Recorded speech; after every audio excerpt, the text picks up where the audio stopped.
नमस्कार, मैं हूं देवेंद्र। आप देख रहे हैं पंजाब केसरी टीवी चंडीगढ़।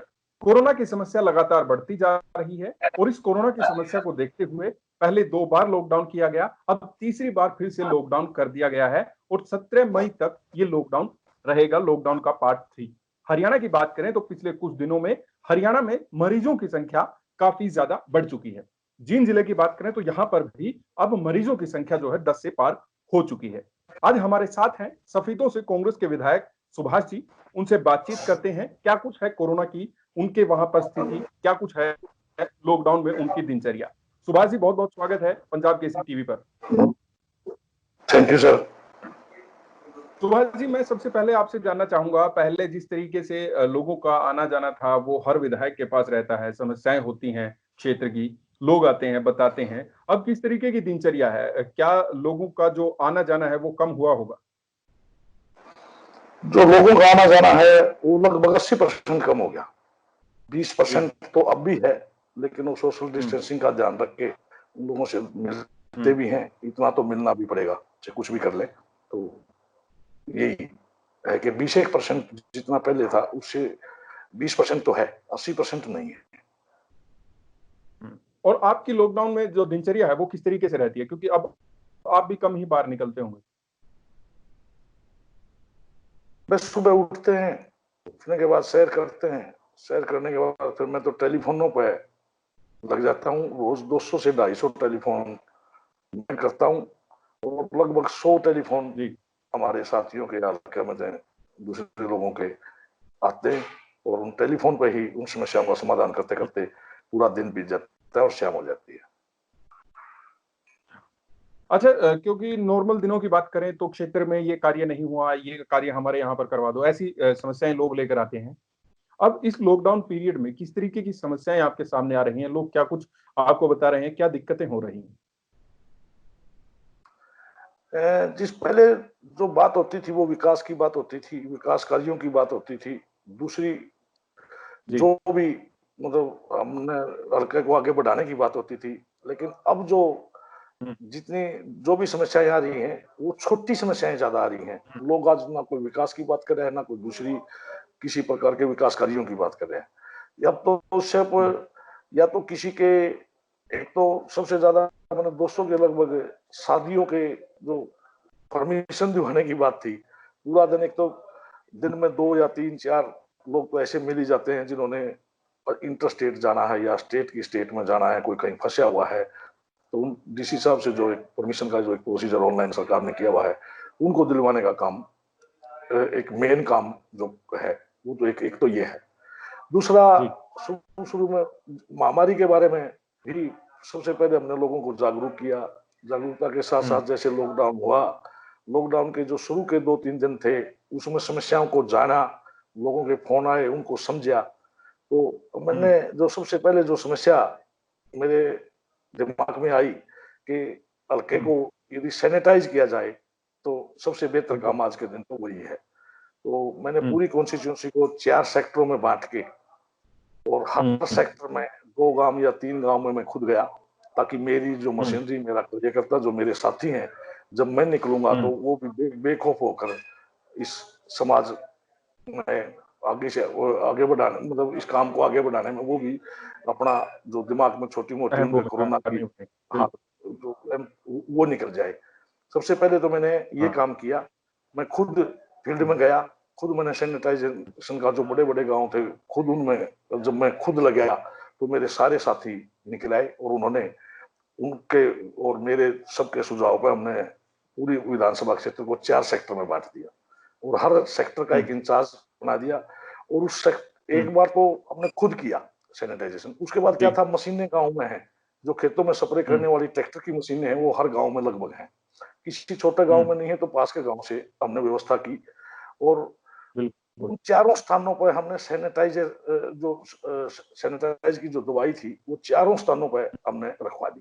एक बार खुद किया, उसके बाद लोग अपने आप वहां से जो भी उनके नजदीक पड़ता, हमारे 4 स्टेशन थे, तो वहां पे लगातार निरंतर नॉन स्टॉप अभी भी वो लगातार चली हुई है। लगभग 30,000 लीटर से ज्यादा दवाई मैंने अभी तक लोगों को सैनिटाइज करने, गांव को या शहर को या सैनिटाइज करने के लिए मैंने वितरित की है। और अभी भी 10-15 हजार लीटर चलिए, दवाई मेरे पास मेरे स्टॉक में है। बिल्कुल, बहुत बढ़िया। ये कदम आपने जो उठाया है, वाक़ई अच्छा कदम है। समाज के में आपका जिस तरीके से लोगों के बीच जो आपका विश्वास है, उसी को कायम रखते हुए आप गए हैं और लोग भी आपके साथ गए हैं। अच्छा, जब आप गाँव में गए, आपने सैनिटाइज़ किया होगा गाँवों को। गाँव में लोगों ने क्या कुछ कहा आपको? किस तरीके की शिकायतें थी? किस तरीके का डर का माहौल था कोरोना को लेकर? क्या कुछ कहा? आप एक चीज को बड़ी आपको भी अटपटी लगेगी, हुँ, जितना लोगों के अंदर चाहे कोरोना का डर कहें, चाहे कोरोना हुँ, महामारी को फैलने से रोकने की उनके अंदर जज्बा कहें, जागरूकता, लोगों में जो भी हाँ बिल्कुल। जागरूकता कहें, उनने कोई भी शिकायत नहीं की। किसी भी प्रकार की हुँ, प्रशासन से या हुँ, दूसरे किसी भी अधिकारियों की किसी भी प्रकार की कोई शिकायत ना करके खुद अपने आप गांव हुँ, में ठिकरी पहरे निकाले। एक एक गांव में 11-11 रास्ते, 8-8 रास्ते, 7-7 रास्ते, दिन की ड्यूटी हुँ, अलग, रात की ड्यूटी अलग, इस प्रकार से लोगों ने ऐसी हुँ, व्यवस्था ठिकरी हुँ, पहरे की व्यवस्था की। और मतलब आप देखने लायक थी वो।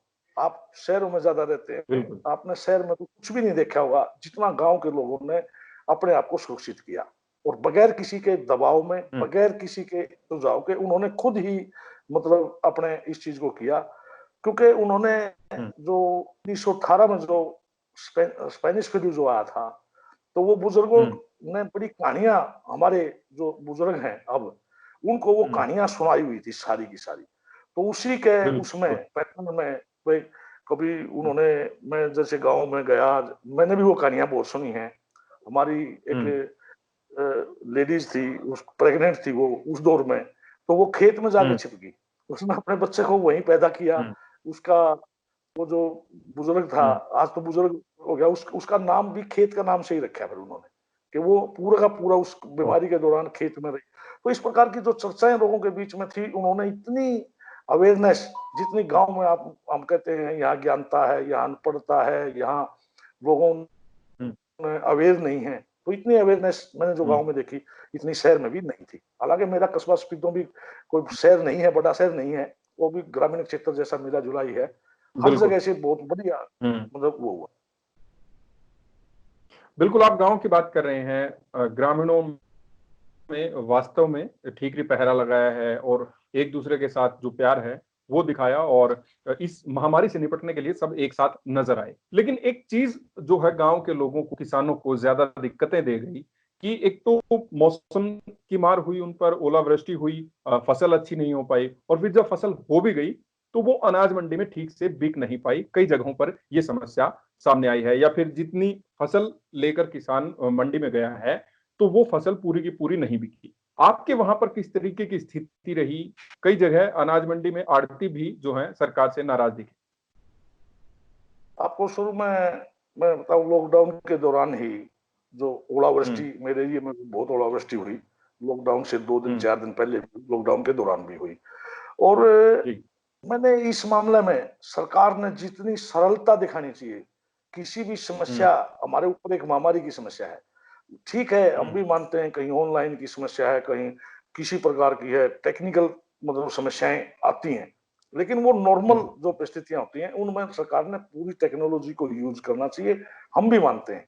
और उसमें भाई हुँ, कहीं वो छोटी मोटी चोरी हो जाए, को 2 एकड़ फालतू लिखवा जाए, कम लिखवा जाए, ठीक है उस टाइम तो। लेकिन हुँ, जब महामारी का काल था, तो इसमें तो सरलता जो हुँ, सरकार ने दिखानी चाहिए थी, वो नहीं दिखाई। चाहे वो हुँ, ओलावृष्टि के उस, जैसे किसान को बीमा बीमा कंपनियों ने वो किया हुआ, 72 घंटे के अंदर आप ऑनलाइन अप्लाई करें, भाई मेरे खेत में हुँ, ओलावृष्टि हुई है या मेरे खेत में फसल को नुकसान हुआ है। तो मैंने हुँ, सरकार से, आप लोगों के माध्यम से, अखबारों के माध्यम से, दूसरे जो भी या अधिकारियों के पास फोन के माध्यम से उस टाइम तो मैंने ज्ञापन भी दिया, भाई कम से कम जो ये हुँ, 72 घंटे की जो कंडीशन है, इस लॉकडाउन की परिस्थितियों की वजह से ऑनलाइन करने के लिए किसी हुँ, के घरों में साधन तो है नहीं। लोगों ने शहरों में जाना बिल्कुल, पड़ता था, शहरों में लॉकडाउन की वजह से दुकानें बंद थी, भाई इसका टाइम बढ़ाया जाए। हुँ, सरकार ने एक नहीं सुनी, बिल्कुल, अकेला मैंने नहीं उठाया होगा, मेरे दूसरे साथियों ने भी ये जरूर उठाया होगा दूसरे हलकों में।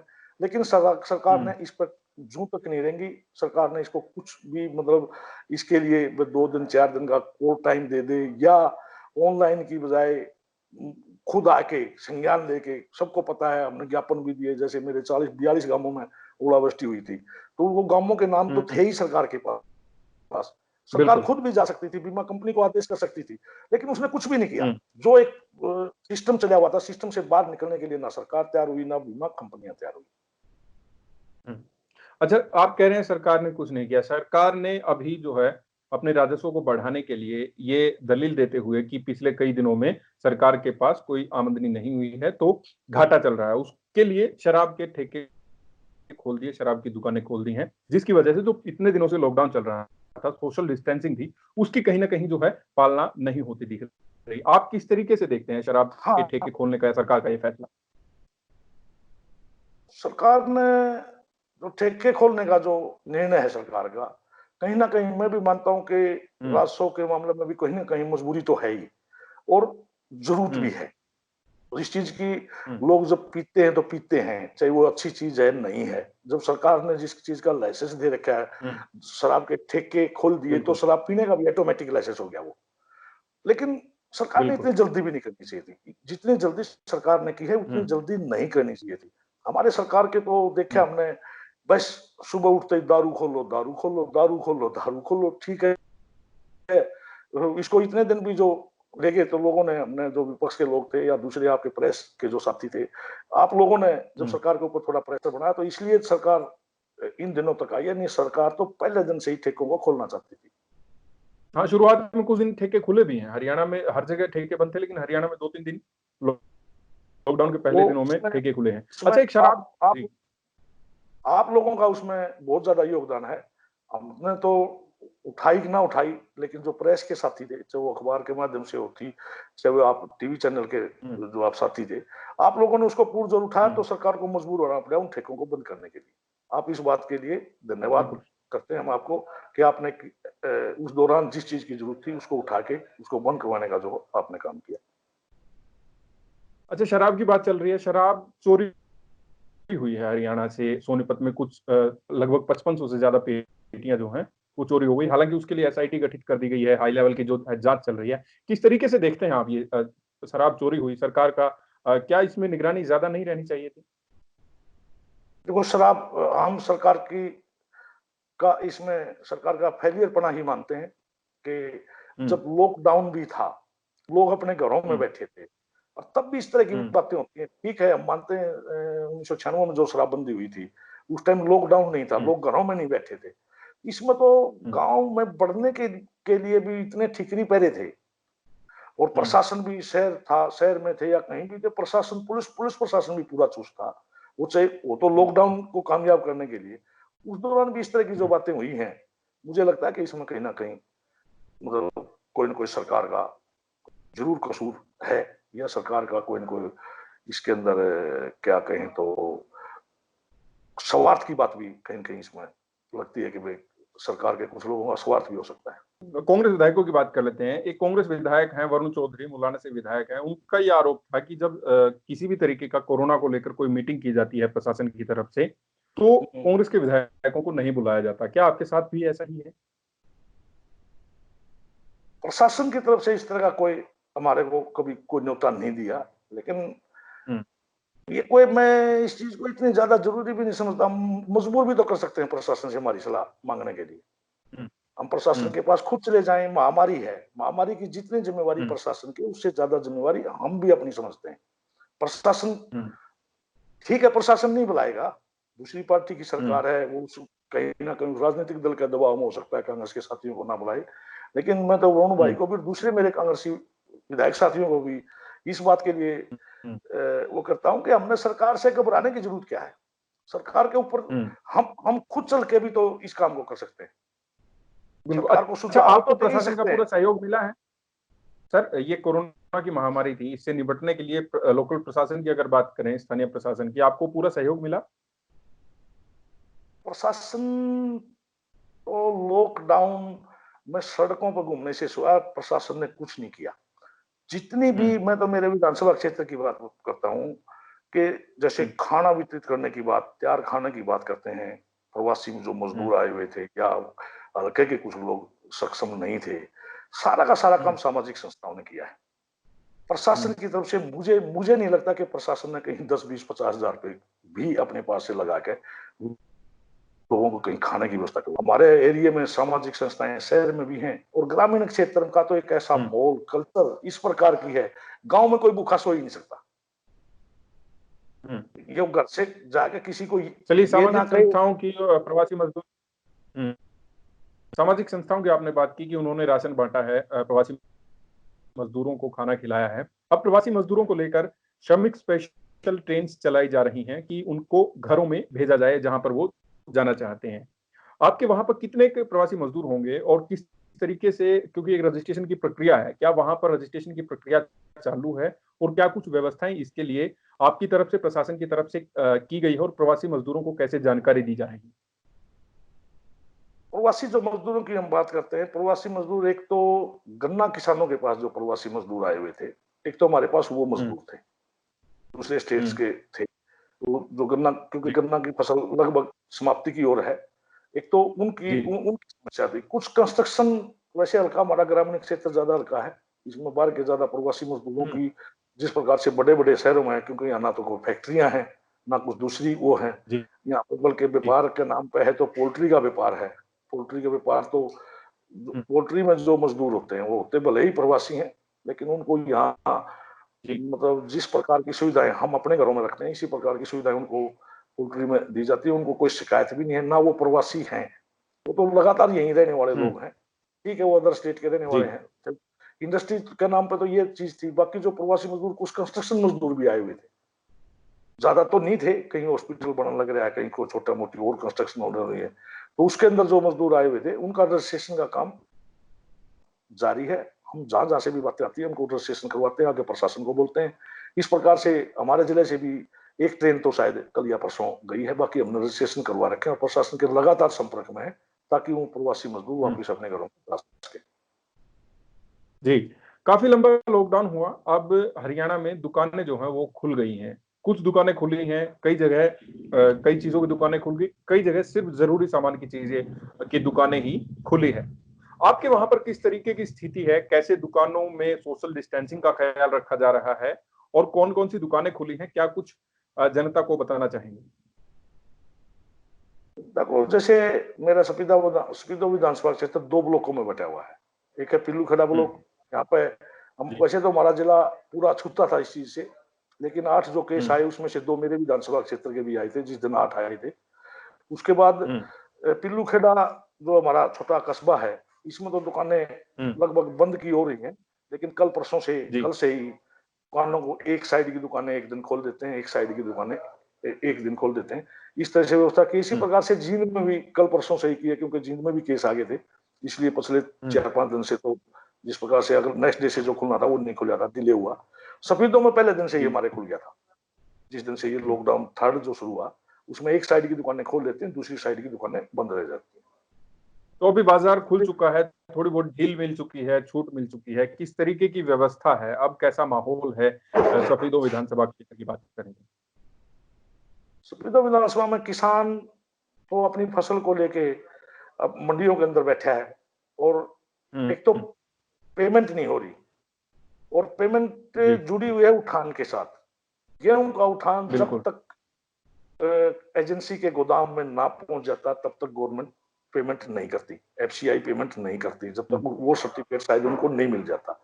तो बिल्कुल, सबसे बड़ी समस्या पेमेंट की आ रही है, पेमेंट की समस्या जुड़ी हुई है उठान से। उठान हो नहीं रहा, पेमेंट आ नहीं रही, तो चाहे वो आड़ती है चाहे वो किसान है, वो परेशान है बेचारा कि हम्म, उसको अपनी फसल का दाम जो उसने 10 दिन पहले बेच दी, 15 दिन पहले बेच दी, तो उसका जो भुगतान ना मिल रहा। नहीं तो आपके माध्यम से सरकार से पूछ जो निवेदन है, सरकार जब तक वो एजेंसियां या भारत सरकार उनको पैसे ना देती तब तक अपने पास से इन किसानों की समस्याओं को, पैसे की समस्या को या पेमेंट की समस्या को दूर करने के लिए अपने पास से कुछ पैसे रिलीज कर सकती है। जब वहां से आएंगे तब वो अपने रख लेगी, इसमें क्या खास बात है। हम्म। लेकिन अच्छा, सरकार ऐसा नहीं। एक सरकार एक एक दाना खरीदने का दावा और वादा दोनों कर रही है। वादा भी कर रही है कि एक एक दाना खरीदेंगे और दावा भी कर रही है कि कई जगह पे जो है खरीदा जा रहा है। तो क्या कहना चाहेंगे? सरकार के इस दावे अभी वादे में कितनी सच्चाई लगती है आपको धरातल? सरकार के इस दावे में ठीक है, खरीदा तो जा रहा है, लेकिन जो स्पीड होती थी, हम हम्म, 10 दिन में एक सीजन को खत्म कर देते थे। आज गेहूं तो हम्म, 99% मंडियों के अंदर जा चुका है, लेकिन उसकी तुलाई, उसकी ना तो तुलाई की व्यवस्था हो रही है, ना उसकी भराई की व्यवस्था हो रही है।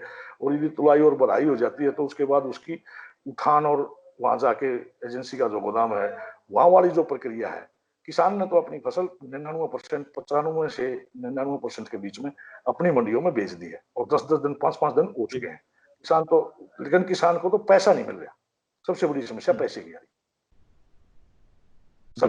चलिए, किसान ने अंत में जी अपने लेवल पे जो किसान ने जो काम करना था, फसल को मंडी में बेचना था, वो बेच चुका है। अब तो सरकार का काम है कि उसको उसकी पैसे उसकी पेमेंट की जाए।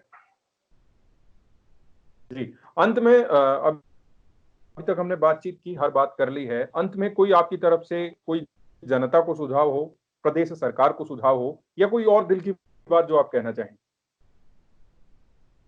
मेरा तो जनता से ही एक सुझाव है, हम सरकार के भरोसे कुछ नहीं रह सकते। मेरे सभी 2 विधानसभा क्षेत्र में यदि डॉक्टरी व्यवस्था की बात करें या जिले में मतलब डॉक्टरों की व्यवस्था की बात करें, सरकार कितने ही दावे करती रही, प्रतावे करती रही कि हमने ऐसे कर दिया, ऐसे कर दिया। मेरे विधानसभा क्षेत्र में 2 ही डॉक्टर हैं, 4 लाख की 5 लाख की आबादी का।